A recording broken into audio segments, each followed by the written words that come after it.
کہتے ہیں سوچ پر پہرے نہیں ہوتے، کہتے ہیں کہ سوچ پر پہرے نہیں ہوتے، مگر میں نے تو دیکھا ہے یہاں سوچ پر بھی پہرے ہیں۔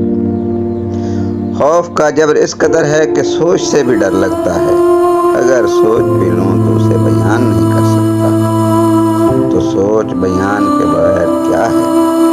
کچھ بھی تو نہیں۔ مذہب کی جکڑ بندیوں پہ سوال کروں تو کافر،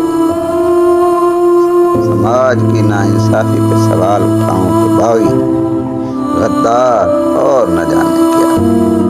پھر بھی کہتے ہیں کہ سوچ پر پہرے نہیں۔ میں صدیوں سے انہی جکڑ بندیوں میں پھنسا، بظاہر آزاد مصروف سفر ہوں، نہ زاد راہ، نہ سنگ میر، نہ نشان منزل، بس چل رہا ہوں، نہ کوئی آغاز نہ کوئی انجام۔ ہر روز خود کو یقین دلاتا ہوں کہ آنے والا کل بہتر ہے، مگر دیکھتا ہوں تو ماضی کہیں بہتر لگتا ہے۔ جب رویوں میں کچھ انسانیت بھی تھی تو کچھ رحم بھی، سماج میں اجتماعیت بھی تھی تو کچھ انصاف بھی۔ پھر فتووں کی فیکٹریاں کھلی، آواز گلے میں دبا دی گئی، سوچوں کو منجمد کرنے کا کھیل شروع ہوا۔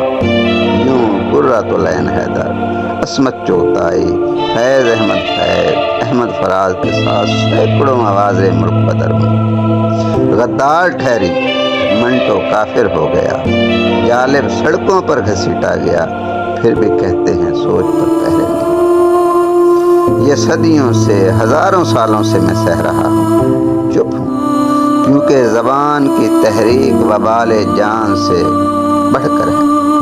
الفاظ کی باز گشت یہاں نارے جہنم سے بھی بدتر ہے۔ سوچ کی قیمت صرف دستار نہیں، سر بھی ہے، پھر بھی کہتے ہیں سوچ پر پہرے نہیں۔ جناح کی اس دھرتی پر اس کی بہن کٹیا ٹھہری، کہنے والے آج بھی محترم و مقدم ہیں، میں چپ۔ دھرتی کے لیے جان مارنے والے گمنام ہوئے، مگر قاتل آج بھی نامور مقدس ہے کہ میں چپ ہوں۔ احمد خان کھرل اور اس کے ساتھیوں کا نشان بھی نہیں، نظام لوہار، دلہ بھٹی صرف کہانیاں ہیں۔ راوی اور چناب کے دوابے میں ان کے خون کے نشان بھی مٹ گئے ہیں، مگر اغیار سے مل کر خون بہانے والے آج بھی مخدوم ہیں، خان ہیں، بہادر ہیں، قابل عزت بھی ہیں اور قابل تقلید بھی، کیونکہ سرمد و منصور کے قاتل اسی طرح دین کے ٹھیکیدار ہیں۔ بلھے شاہ کے نام لیوا کتنے بلھے شاہوں کی زبان گدی سے کھینچ چکے ہیں۔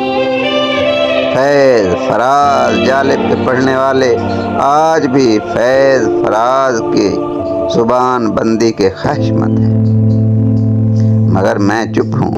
پاکستان کی خاطر لڑنے والے، ووٹ ڈالنے والے غدار، جبکہ مخالف آج بھی محترم، مقدس، برسر اقتدار، پھر بھی کہتے ہیں سوچ پر پہرے نہیں، سوچ پر پہرے نہیں، سوچ پر پہرے نہیں۔